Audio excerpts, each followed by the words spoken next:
Hey guys, what is up? This is Reality Making here, and I thought I'd start a COD strategy series where I'm going to give you guys, for those of you who aren't really well at COD, I know I'm not the best player in the world, but I do know a few tips which can help me out and a few other people out.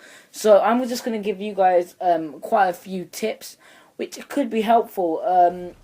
So let's get into it. So let me just talk about the gameplay first. I'm playing over here in Bakara.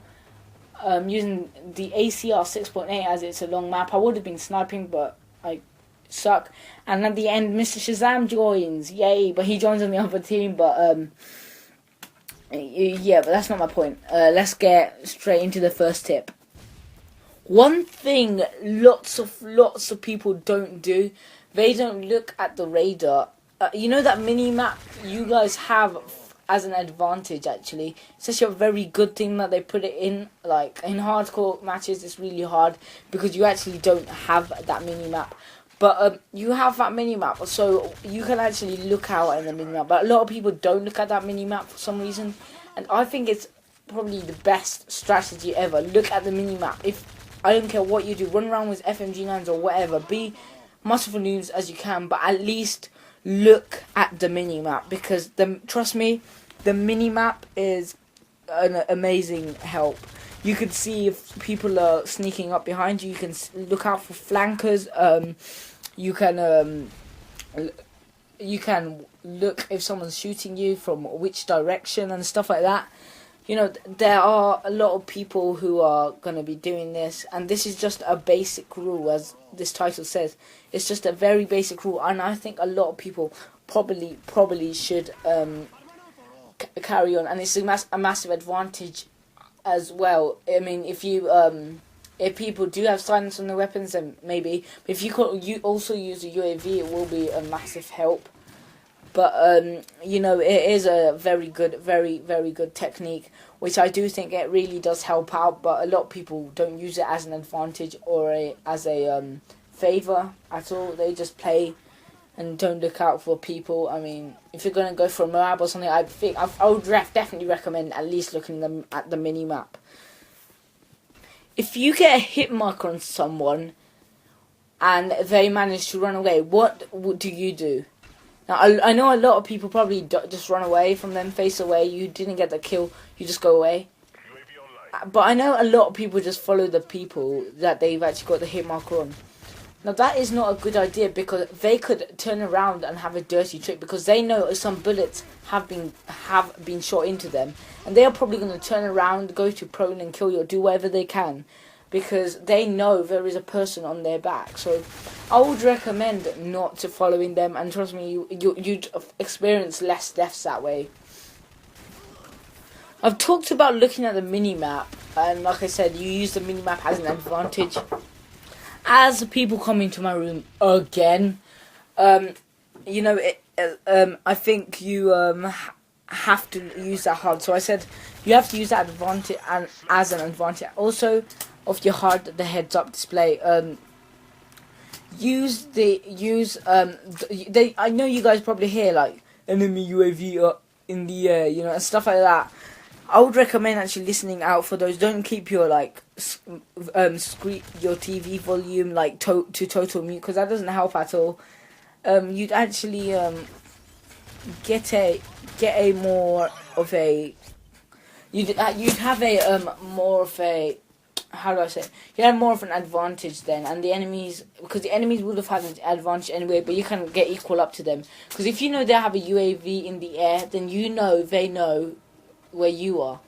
So basically, you know that they know where you are. So basically, what you've got to do is play more cautiously when there is a UAV up in the air. So you've got to listen out for that HUD, and if you hear like enemy assault drone, you know that assault drone is coming. You know, even same as a juggernaut, you know where juggernaut's coming. You have a chance to run away. That's another reason for using the map as well. So you know that juggernaut's coming, you know that thing is coming, and how much would that help? I mean, you know it's coming, you know what's coming, so you don't have to worry. You can actually relax back a bit more, instead of just suddenly seeing at the last moment, and then you're like, oh, why didn't I listen to the HUD?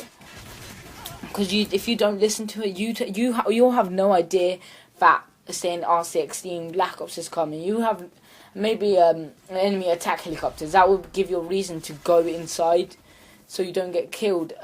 You know, all this stuff does help out, and it's another basic rule of mine, which I think also does help out so much. So all this stuff does definitely help out. So let's move on to tip number 4, I think. Camping. Just don't camp, basically. What is the point? I don't think I even have to say that to you guys. Sitting in the corner, trust me, doesn't help. Moving around a bit does help. Sitting in the corner won't do anything except attract you more attention, because if you're sitting in the corner, firstly you get less kills, and you'll have less fun in the game. And secondly, it won't make you a better player at all. So don't even think about it. Also, don't use the FMG9s because they're gay. Read the booklet. So I believe you guys probably have been given the case of the what's it called, of the Modern Warfare 3. In that case, it has a booklet of all sorts of tips. So if you guys don't understand what I'm on about, look at that, because it does have a page of HUD and stuff like that. So if you guys want to go check that out, go ahead. If you guys don't have it, I believe there is some websites of the booklet, so if you guys just want to go ahead and check that out. But I will be making future COD strategies about it, so you don't really have to worry. Having favor and disfavor. I don't even think that's a word, but favor is when you have the favor on a one-on-one battle. So if you do come in a one-on-one battle, and if you have the favor and you know it, you have more of an advantage than the enemy to kill them. Maybe you have more of an angle to their head, and they have more of an angle to your feet. You know, and stuff like that. You need to get at as much of an advantage then as you can. But if you guys are having no favor and the game isn't turning right for you, and you know the enemy is going to kill you because they have the advantage, they are, you know, maybe down to prone, they are behind you, maybe they are higher than you, maybe in a building camping, then literally I can't give you a better technique than just run away. Trust me, run away, you survive the battle, and then maybe wait for them to come somewhere else by following you in a more comfortable position where you will be actually able to kill them, and you know, where you can actually have the favor other than, you know, someone else, you know, just having a wank.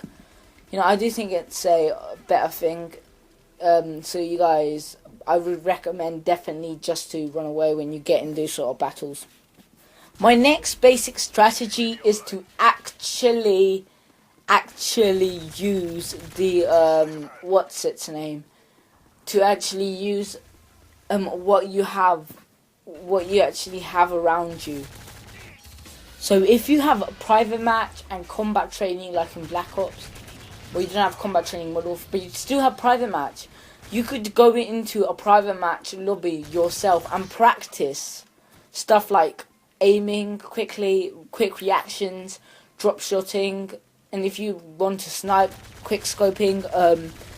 Those stuff do help out. You know, drop shotting, jumping, turning around fast, making your sensitivity better. I don't want to get into detail that much about that because I'm making that in another video. And trust me, that I would recommend that you go into private match and practice this stuff if you you're not used to it, because you need to get into the habit of making reaction when seeing somebody or knowing someone is there and coming for you. You need to have that reaction just to make you a better player, because if you stay there staring at the person while they're shooting at you for 2 seconds, 2 seconds worth of bullets into your body already, trust me, you won't win that gunfight. So I would definitely recommend that you just do as I say. I'm not bossing you around, but it's a very clever technique to actually go into private match. Don't say, oh, you're a pussy, because you're going to private match and you're gonna just sit down and shoot nothing because you're rubbish. Don't worry, no one will know. No one's gonna actually stalk you around. Maybe if you're doing a live stream on YouTube, maybe. So, and you know, you can even disable anyone actually joining your lobby. But if you're practicing, it's okay anyway. Like, why do they have a problem? So that is another tip of mine. And I think this is probably going to be my last tip. Knowing what to do at the right time. So if there's 3 enemies standing in front of you and you have an ACR in your hand, maybe you'll be able to kill them. Maybe you might be lucky. But I think if you pull out maybe your Scorpions, Akimbo, or your secondaries, if you're secondary, one of those machine pistols, it will be a clever idea. So you know what gun to use. That is actually a very clever technique. So I know if I was running around with a sniper and there were 3 people there, I know I won't get a collateral, then a hit mark on the third guy. It probably just wouldn't work out. I'd probably definitely pull out my secondary. I usually use the MP9s. I would definitely pull them out because, trust me, you're not getting anywhere with a sniper. You probably will. You might have those lucky moments, those montage clips. Talking about montage clips, I still have to upload to Thingy, to Convoy for that Modern Warfare 3 montage. Yeah, guys, I do recommend that you guys think about what to do. It's once again thinking what to do right at the right time, because it definitely does help out. So anyway, guys, this has been Reality Making. I hope you guys have enjoyed this gameplay, and I'm out. Peace.